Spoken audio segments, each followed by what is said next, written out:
Assalamualaikum teman-teman. Kembali lagi di konten review artikel bersama saya, Lira Dwi Febrianti dengan NIM 2524777. Kali ini kita akan membahas sebuah artikel tentang kebersihan loh teman-teman. Kira-kira isinya apa aja ya? Kalau kalian mau tahu lebih lanjut, simak video ini sampai habis ya. Jangan di skip, oke? Hai teman-teman pelajar, apa kabar nih kalian? Senang banget deh bisa kembali lagi nge-review bahan bacaan yang menarik banget. Kali ini kita nggak bahas buku yang tebel lagi nih, tapi kita akan membedah sebuah artikel ilmiah yang judulnya keren dan relevan banget sama kehidupan kita yang sehari-hari. Artikel ini tuh judulnya, ada yang tahu nggak? Yap, menerapkan Toharo untuk mewujudkan gaya hidup bersih dan berbudaya. Sebuah tulisan yang diterbitkan di Jurnal Akhlak, Jurnal Pendidikan Agama Islam dan Filsafat. Tentu saja ditulis oleh para peneliti yang luar biasa, yaitu Muhammad Haikal Hodila dan timnya. Coba deh kita jujur, atau kalian jujur deh. Siapa di sini yang ngerasa kalau kebersihan itu cuma soal mandi atau buang sampah di tempatnya? Ini nggak salah sih konsepnya. Atau konsep kebersihan itu cuma urusan kesehatan aja, supaya kita nggak sakit gitu. Ternyata konsep kebersihan dalam Islam itu jauh lebih dalam dan komprehensif loh teman-teman. Kebersihan bukan cuma soal fisik aja, tapi juga tentang kesehatan mental, spiritual, dan bahkan tentang budaya kita. Artikel ini tuh ngajakin kita untuk melihat konsep toharoh atau bersuci bukan cuma sebuah ritual ibadah aja, tapi sebagai fondasi utama untuk punya gaya hidup bersih dan berbudaya yang penulis melihat di era modern ini kita tuh punya banyak kampanye tentang PHBS atau perilaku hidup bersih dan sehat. Tapi kenapa ya masalah sampah, masalah kebersihan lingkungan, atau masalah etika di ruang publik itu masih jadi PR besar? Jawabannya, menurut inti pembahasan artikel ini adalah karena kita tuh sering loh melihat kebersihan itu sebagai aturan eksternal aja, kayak aturan dari pemerintah, aturan dari sekolah, atau aturan dari dokter. Kita melakukannya karena terpaksa atau takut kena sanksi aja. Artikel ini menawarkan solusi yang sifatnya internal dan berakal pada nilai agama, yaitu mengenalkan tentang konsep toharo. Jadi, apa sih inti yang disampaikan dalam artikel ini? Penulis menjelaskan bahwa toharo itu punya dimensi ganda. Yang pertama itu dimensi fisik atau hisi.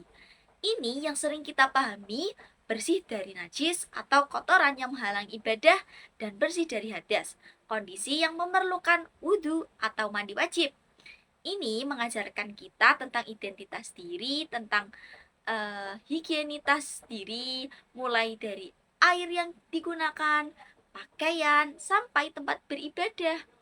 Dimensi yang kedua itu dimensi spiritual atau maknawi. Ini yang lebih tinggi. Taharoh spiritual adalah membersihkan hati dari sifat-sifat buruk seperti dengki, sombong, dan iri, dan mendekatkan diri kepada Allah. Nah, artikel ini menyambungkan dua dimensi ini dengan konsep gaya hidup bersih dan berbudaya. Maksudnya, kalau tubuh dan hati kita itu sudah terbiasa bersih karena motivasi iman, otomatis kebiasaan itu akan meluas ke lingkungan sekitar dan menjadi budaya kolektif kita sendiri. Itu teman-teman. Nah, sekarang kita masuk nih ke bagian paling penting di dalam artikel ini. Informasi menariknya adalah bahwa konsep taharah membuat kebersihan itu bermetamorfosis dari sekedar tugas menjadi sebuah pahala dan amal soleh. Kenapa ini menarik? Kenapa ya? Ada yang tahu nggak? Iya, coba kita bandingkan. Ketika pemerintah minta kita untuk membersihkan selokan supaya nggak banjir dan nggak ada nyamuk. Motivasinya adalah untuk hukum dan kesehatan.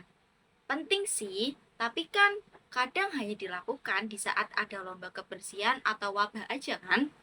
Namun, harus diingat, bagi seorang muslim, taharah itu adalah syarat syah melakukan ibadah.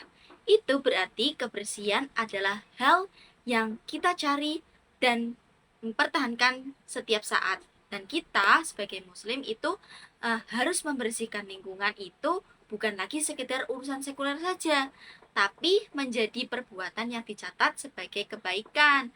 Seperti hadis Nabi yang mengatakan bahwa kebersihan adalah sebagian dari iman. Penulis dalam artikel ini tuh berhasil memaparkan bahwa taharah itu mendorong kita untuk tidak hanya peduli kebersihan pada diri sendiri, misal cuci tangan sebelum makan, tapi juga kebersihan lingkungan publik, kayak tidak membuang sampah sembarangan di jalan atau di sungai. Kira-kira kenapa? Ya karena sungai dan jalan adalah tempat hidup juga kan untuk beberapa hewan atau untuk makhluk hidup lain, ya kan? Dan menjaga kebersihan adalah wujud kepedulian sosial yang didorong oleh nilai spiritual. Inilah epistemologi praktis dari Islam. Ibadah melahirkan sebuah budaya. Gitu deh. Nih, artikel ini memberikan mindset yang kuat banget. Kebersihan yang berakar pada toharoh itu akan menghasilkan masyarakat yang memiliki budaya kebersihan yang sustainable atau berkelanjutan.